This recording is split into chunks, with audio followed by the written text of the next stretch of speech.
We have a special treat here today. Instead of me having to watch the drab, dull shit TRIMET board meeting, I get to watch Pootie's version of the drab shit TRIMET board meeting. So it'll be a little bit more lively for me to watch it with him doing his version, so I can have a little entertainment on the entertainment. See? Okay, let's go, Pootie. The July Board of Directors meeting breakdown, July 27th, 2022. Now, I know Al usually does this, but Al's busy all the time, so Pootie's going to take over. Yeah, Pootie's having a staycation this week, so he's been like super helpful on the TRIMET Twitter lately. And I've got all this time on my hands because of it, because I'm so fucking slow and distracted that I don't have to spend all day on this. In Pootie fashion, let's go. I'm the TRIMET Board President, and I want to welcome you to today's meeting for July 27th, 2022. Again, we're joining you online because of the local COVID-19 cases and the hospitalizations, and in an attempt to try to keep everyone healthy. I.e., they just want to work from home because they're a bunch of losers. And I do really... Yeah, he's right. The bus drivers aren't working from home. The passengers aren't working from home. Only the elites, only the fucking elites get to work from home.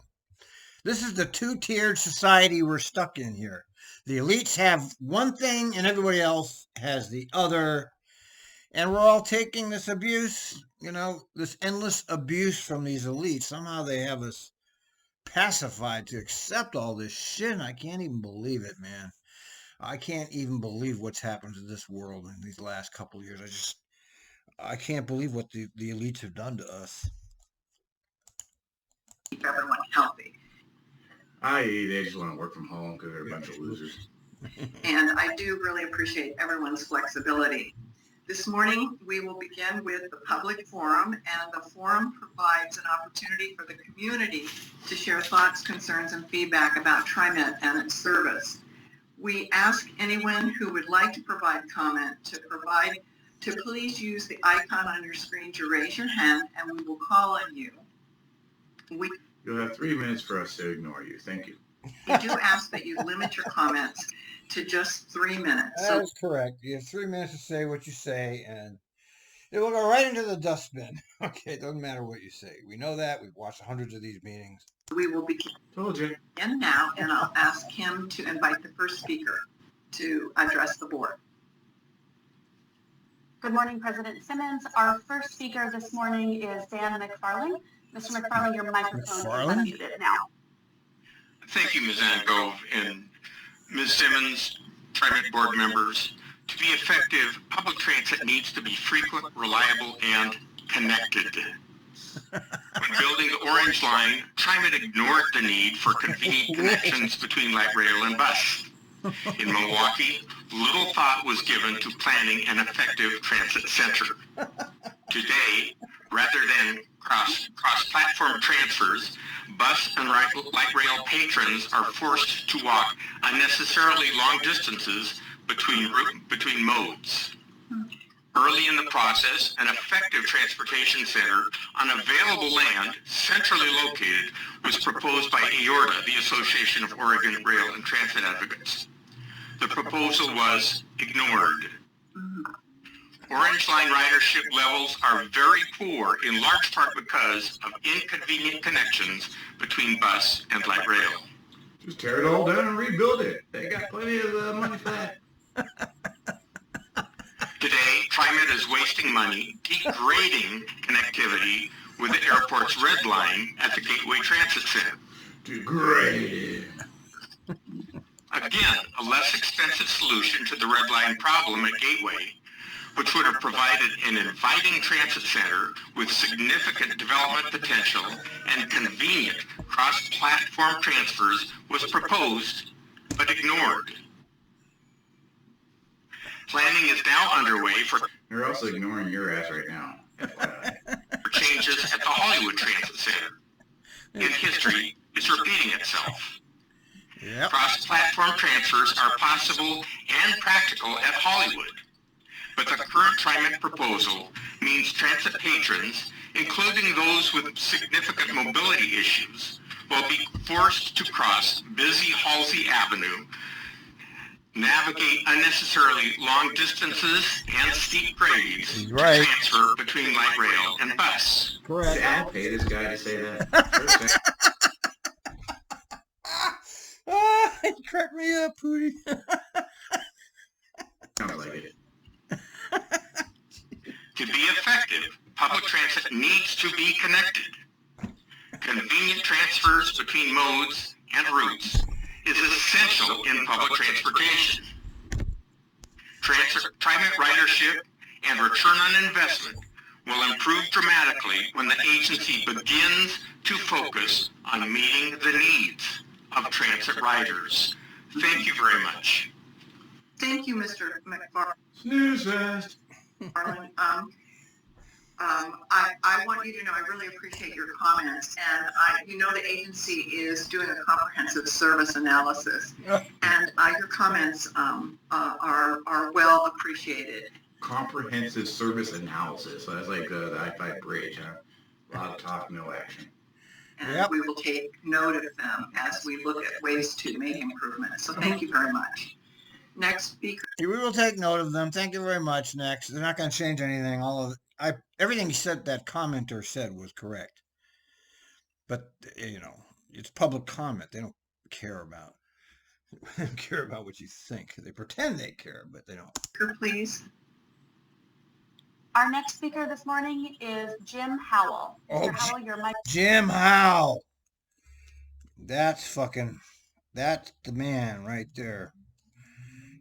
Jim Howell, probably the most educated transit blogger out here. Microphone is now unmuted. Good morning, Jim. Can you hear me? I sure can. How are you? Sounds like a Gilligan's Island house. Whee. Fine. Thanks for listening to me again. My name is Jim Howell. I'm a retired TRIMET service planner and project development architect. I would like to speak to this. So you see, this guy really, he's on the inside of the inside. This guy has been on the inside. He's not just like me, a bus driver watching the shit show. He actually lived the shit show. He was in the shit show, part of the shit show. So he speaks with authority here. This man speaks with authority. Specifically about the Hollywood Transit Center, especially about two issues, safety and equitability. As Dan had mentioned, there's going to be a requirement now for especially bus passengers to cross a very busy 4-lane arterial, which is Halsey Street. Halsey Street, as you know, is the exit to the freeway and has a lot of traffic on it. The current transit center at least allows buses to go in and out of the transit center. The current plan does not allow them to go in one direction. Therefore, everyone that currently transfers is going to have to cross to the bus service. It's equitable because now the needles and the feces will be on the street too, not just inside the transit center. That's sharing for everybody. Service is going to have to cross Halsey. And this includes... We're not talking about that, Pootie. We're talking about, forget about all that fucking shit show, needles, junkies, crazy people. We're talking about just a basic transit system, okay? What they're doing over here with Hollywood actually literally fucks the bus riders again. Because they're inconveniencing them for the benefit of a developer. Because TRIMET is a development agency. It's not a transit agency. In the last video I did, their mission statement no longer made a comment about developing transit services. Instead, they use a word like mobility. We're here to facilitate mobility options. So transit is not even in their mission statement anymore. And we see this in the current destruction of the TRIMET that we're witnessing right now. The 300 and some people that will be living in the new 200 unit transit-oriented development that's going to be built on the site. The people that would be using transit, using buses, are going to be forced to cross Halsey Street, and they don't have to. Of course they don't have to. Just build tents on the side of the street so they don't have to cross. Oh, it's a very simple solution to this, that you can have both. Oh, really? Wait. Transit center, a functioning transit center, and the transit-oriented development. But wow, there's a resistance to PBOT that says you can't have a signal close to another signal, and therefore buses won't be able to come out at a different location than they do today. Very simple solution to that is using what they call they use for pedestrians crossing the roadway. So there is a solution to it, and we would hope that the board of directors would have staff seriously look at the alternatives that are not going to remove this connection from the project. So, yeah. PBOT not wanting two crosswalks near each other. Resist! That sounds like Portland. So what are you complaining about? Thank you. Well, thank you, Jim. It's always good to hear from you and have your perspective. Oh, shut up. You don't care about it. I didn't even know that was an option, but this is a good comment. Okay, you can have the transit center. You can have, like, I know what he's thinking of here. Okay, let's think about it.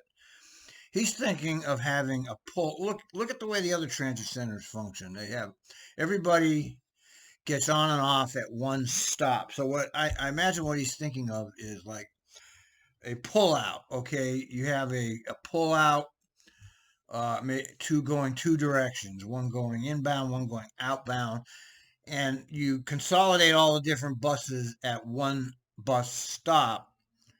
So I understand what he's getting at, and that's a great solution. I never even thought of it. I never even thought of it. Instead of taking the whole thing out, leave a little roadway on the side where it's already at, so that the buses can pull in and out of that without having to do the transit. I see what he's saying, and it's brilliant, and I never even thought of it. And there's a great solution because people will not have to cross that street. And I know the staff is still working on that, and they haven't finalized and recommended to the board the final solution, but we do know it is problematic for some individuals. So thank you very much. Kim? Yeah, they know it's problematic and I don't care. Okay, just like they did with the MAX stations closings.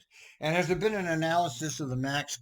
They closed a bunch of stations. Has there been any analysis about how much time that's actually saving? President Simmons, that concludes the speakers who have indicated they'd like to speak this morning. Oh, two whole speakers. Okay, then I didn't realize the board was today. I would have shown up on my staycation and say, "What's up, Ozzy?"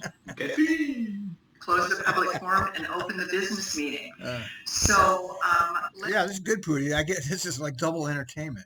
Okay, I like this. Keep doing this. Let's start with board reports. And first, I'd like to invite Director Edwards. I don't know how far I can get into this. I might have to like divide your 2 episodes into like 4 episodes. I hope you don't, because although you're making it more enjoyable for me to watch, I still have to do these in segments. To provide an update on the latest meeting on the Committee on Accessible Transportation. Thank you, Madam Chairperson. Kat had a good meeting last week. We have 2 new members that are actually on the CAT committee. Cassie Wilson and Mike Sandell. Oh, Cassie Wilson, she's this tweeter that got, she got a MAX tattoo. Okay. We see her on the Twitter. She's not a fan of mine, but you know, all the big TriMet want to, you know, the TriMet fans, they're on Dan Christensen. Okay, he's the big Twitter guy for TriMet. He's got 15,000-20,000 followers or something, and everybody loves the guy. And he's all pro TriMet. He thinks they're great. Nothing's wrong. And I still don't understand what happened to him. He used to be a great activist, and now he's gone 180 degrees pro company, man. I love to talk to him about that someday, but it will never happen because I'm not even back west. And I put in 2 offers on 2 houses, and we got outbid each time. And so we're not finding much luck yet in getting a place over there, but we'll find one. And they were in attendance. The meeting was, we had reports given from Tom Mills, who gave a report on the service reductions and the operator shortages that are impacting the TRIMET as well. The attrition rate is not good, but there are things that are happening that are going to hopefully help turn that around. Utilizing the sign-on bonuses has really helped to increase as far as new hires go. Wrong. I told you 1,000 times, you need to restructure the salary structure. That needs to be completely restructured. You want to end this shortage, you restructure the salaries. Okay, you make it start at 33 and you make it top at 40. But you won't do that. You won't do that. So in other words, you're lying to us when you're trying to tell us that you're trying to fix the operator, because you're not. You're not trying to fix the operator shortage. Here you have these executives always increasing their salaries because they're talent. You know, we want talented people. We have to increase their salaries, but they don't use that same philosophy with the people that actually have to do the work. Okay, and this is why public transportation is now a fucking disaster. Doesn't even exist in this country anymore. There is no public transportation in this country now. It's garbage. Only the poor people that are stuck, the transit dependent, are stuck with this shit show. The poor people that are stuck with this. They're being tortured by TRIMET and all the rest of them. So that's been a big help in trying to get back. I don't know about that. Wasn't the class of 26 down to 14? Another bad, just over 50% on that. Yeah. But lies. Back to normalization if we ever get there. You're never going to get there. You're never going to get there, and I continue to maintain that they intentionally destroy the system. What they've done here, okay, and I'm very serious. I'm not making this up. I'm not conspiracy. They've imposed austerity on you, okay, but they don't want to call it that. They've used the cover of the operator. They've used that as a cover to impose austerity on you. They have a cover story. Oh, we can't find anybody. But they don't want to do anything about it. They don't want to seriously look into how they can change that. They just use it as a cover. Well, here's your $7,000 that you get paid out over 3 years. Meanwhile, we don't pay that to the operators that have been working already, which they should be doing. They should pay that to everybody who's currently working there. That would be the right thing to do, because they didn't get $7,500 when they signed on.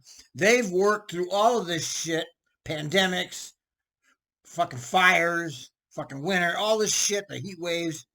They're not getting it. So this is window dressing. This is fraudulent. They're saying they're doing, oh, look, we're going to give you this extra money. It's a fake. It's a lie. Unless you're going to redo the salary structure, you're not going to get anything. It was also given to keeping the areas with Title VI populations, keeping those routes and the routes, where children are having to get to school, making sure that we had coverage there. Yeah, right. You mean your 51 and your 18 routes, and the drivers get lost on those every single day? Yeah, the buses don't even show up because the drivers don't know where they're going. Also had a report given, a very comprehensive report was given by April Burleson and Will Roberts on accessible transportation and the analysis that was given. And what do you mean? What analysis? You see, they don't tell you anything about this. Well, we had this great report about the analysis that was given, but they don't tell you what it was. Priority, of course, are the factors that make sure that there's equitable improvements to the bus stops. And that was just equitable. That's all they ever say. It's a punchline. Yes. He's right. This language is boring. Equity and inclusion. Meanwhile, there's thousands of people dying on the streets. So they're lying. It's like the bipartisan infrastructure bill. Every single goddamn press release says bipartisan infrastructure. It's like these are mind control mechanisms to fucking fuck with your head. So when they keep saying equity and inclusion, they're fucking with your mind. There is no equity inclusion. There never was, there never is, and there never will be. It's a fucking, they're trying to influence your mind here. It doesn't exist. Discussed it at length. There were some concerns that were raised, and I mentioned those to the chair and to general manager as well. They were both aware of the some of the concerns that were expressed during that presentation and that report. There was also public comment. Well, tell us more about him. Don't keep him all to yourself there. Yeah. See that he's right. That's who he picked up on that. Yeah, you're not giving us the meat. You're giving us the goddamn cliff notes. We want the goddamn facts. We want to know. We want to know the actual truth. Don't just gloss over it. That was shared regarding the bus shelters and the actual bus stop. And there's some locations that have the bus stops that are sometimes as much as 30 feet away, and sometimes even more than that, in proximity to the bus stop. And for those that have mobility issues, it's a big concern. And so that is being looked at, and so that will be Paging Eric, ST Red Electric. Addressed going forward. Pretty much that's the end of my report, and thank you. Mm-hmm. Thank you, Director Edwards. Does anyone have Not much of a report. No, any questions? he is right. Seeing none, we will move on then. Next to Vice President Irish Bauman, who will provide an update. Irish Bauman. No, it says, look, it says Lori Bauman. See, Lori, see that? See where it says Lori? Why does she keep saying that? On this morning's Finance and Audit Committee. Oh, Madam Chair, if I could, and I apologize. I did have something else that I wanted to share. It's not so much as part of our report, but I wasn't able to access the meeting last week except by phone. Mm-hmm. And that really was revealing for me, because I wasn't able to actually see or visualize the presentations that were being given. And it was really, like I say, it was really revealing because it helped. Probably because she's white and she didn't want you to see it. Me have a better understanding of those with that have sight issues and vision issues. And so I just wanted to share that so that, we're... Stop nodding your head, Sam. That, Jesus, stop nodding your you head. really don't quite understand those challenges that those with disabilities have. And I think that we need to all be aware of that. Yeah. Thank you. Thank you for sharing that. Director Bauman? Well, was that a criticism? What was that? I see that as a leader in technology moment. Why couldn't he visit? Why couldn't he see the meeting? Is there an explanation? Yes, good morning, everyone. She kind of brushed him off quickly. Yeah. What do you expect from a white woman? Okay. The Finance and Audit Committee met this morning, just before the board meeting, and we just had 3 items on the agenda. The first, as the board has heard, there has been an extension of the current working and wage agreement with ATU. That extension or rollover, it was just approved by the union membership.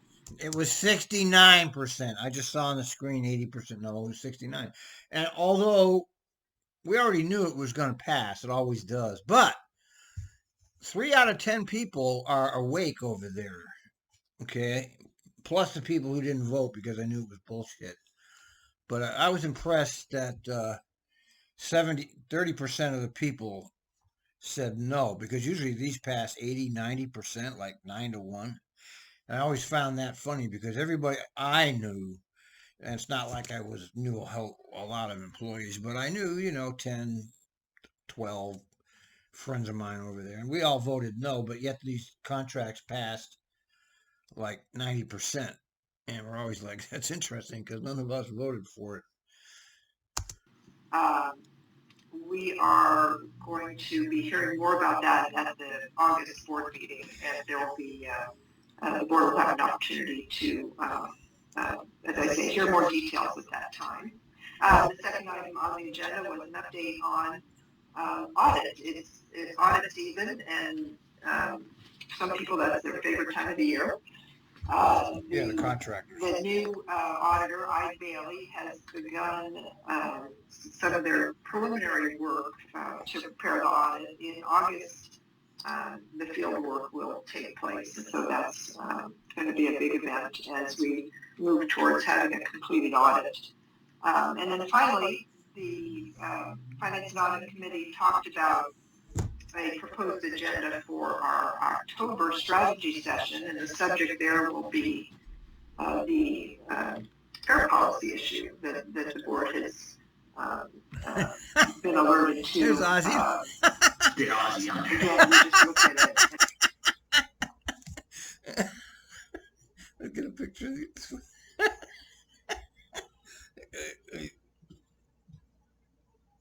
Let's see.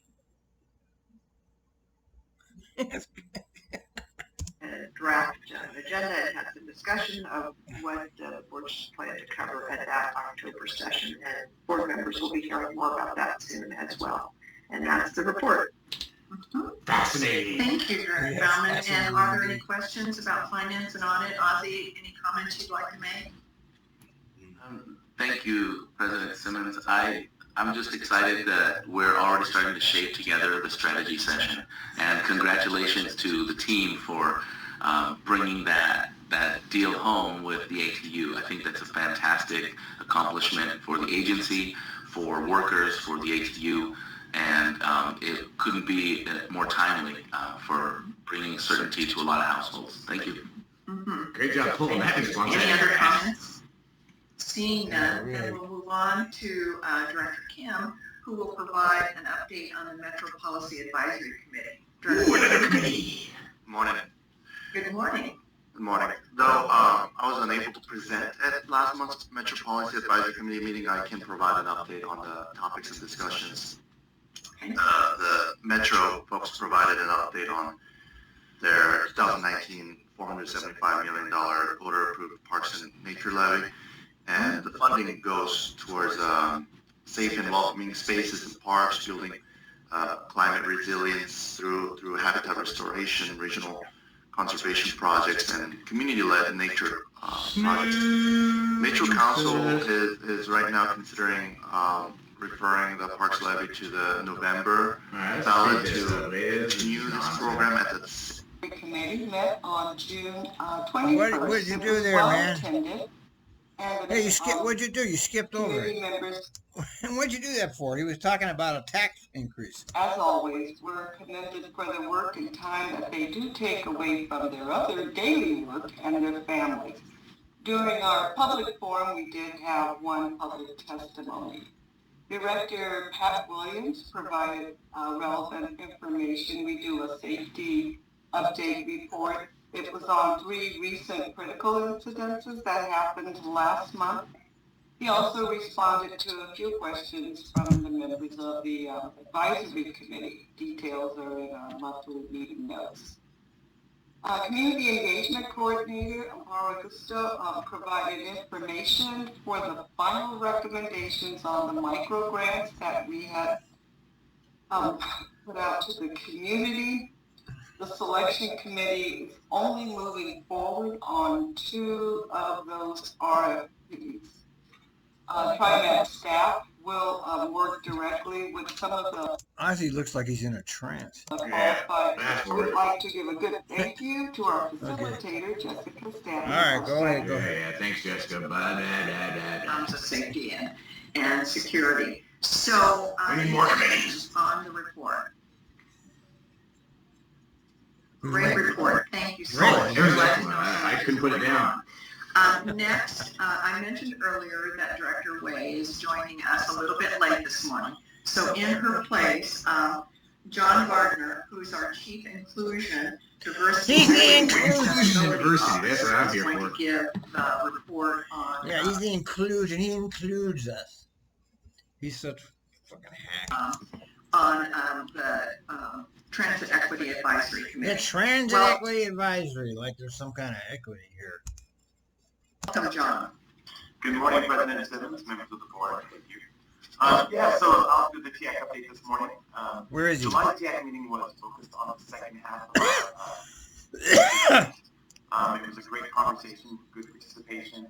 We ended up kind of identifying 6 areas which dovetail a little bit with what you've heard this morning that we'll be pursuing in this next year. The first thing is that, like Director Edwards said, we're going to have a subcommittee to make sure our meetings are more accessible for both the hearing visually impaired. We already have members of TIAC that want to volunteer to sort of look at our approaches and sort of they're going to have a subcommittee for the committee.